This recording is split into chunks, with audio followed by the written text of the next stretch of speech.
Hi, I wanted to talk just a little bit about curriculum design, curriculum approaches, and then just kind of generally overall the philosophy of a program that you might want to engage in.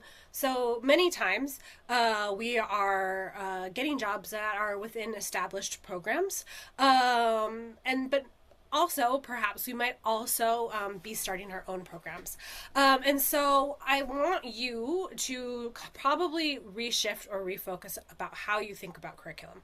Most likely you're taking these classes because you are moving into administration or management or coordination, and for many years you have been the teacher, right? And so you know tons about curriculum, like you know all of the theory, you know about the practices, you know about pedagogy, all of that type of stuff. If I was talking about developmentally appropriate practice, you could give me lots of information about development and attachment and how we put that into practice in our classrooms. In this class, we're taking that and we're kind of building upon it, and we need to shift a little bit how we think about curriculum.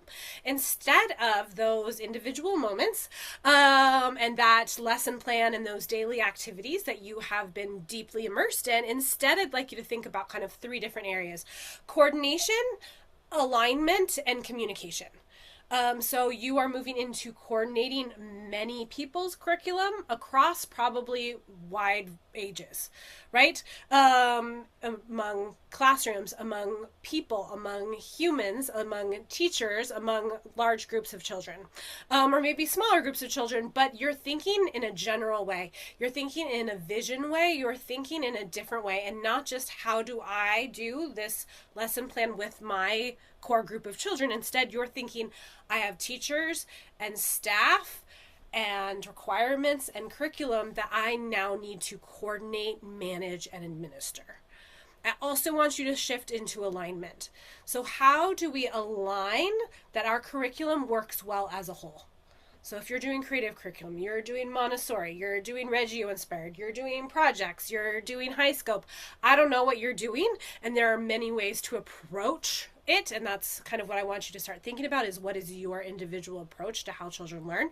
How do you align that so that everybody's on the same page, everybody has the same talking points, everybody understands how you want it to be, and you can coordinate it and manage it, but you're also making sure that as a total program, you're well aligned within whatever philosophy it is that you guys have bought into. And I mean bought into like with money, but also like in the idea that this is a philosophy, right? So like whatever philosophy or approach you are following, everybody needs to be aligned with that.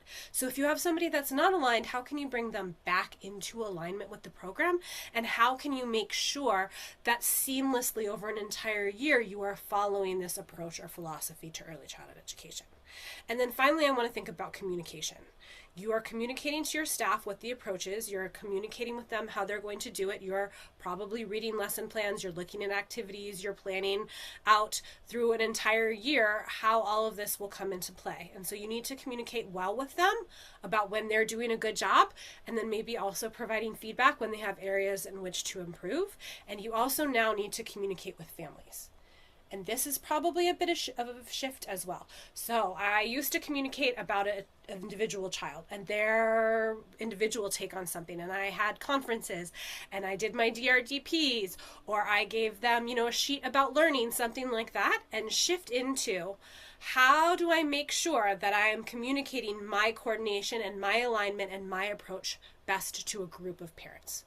So is this through regular parent communication, through meetings, through emails, through another technology, through face-to-face, but making sure that they know that we have an approach that we follow. And this starts from the moment they enter the building, right? For the very first time for that interview or that walkthrough, that we're project inspired. And that's what this means. If you don't want to do project inspired, you probably want to go somewhere else, right? Or you might want to explore other options. But if they are aligned with you and they like your approach and you've communicated that well, then that's the start of a great relationship. And then how do you keep that alignment and that communication going forward with those families, that this is our approach and this is how we do it every day and this is how the children as a group are learning? So you're shifting away from that individual relationship that you have in the classroom with children. And while you're going to know their names and you're going to go know the families and you're going to have relationships with them, it has now changed and shifted a little bit. And the first way to kind of think about that is with your curriculum or your kind of approach to learning for young children. All right. Thank you so much.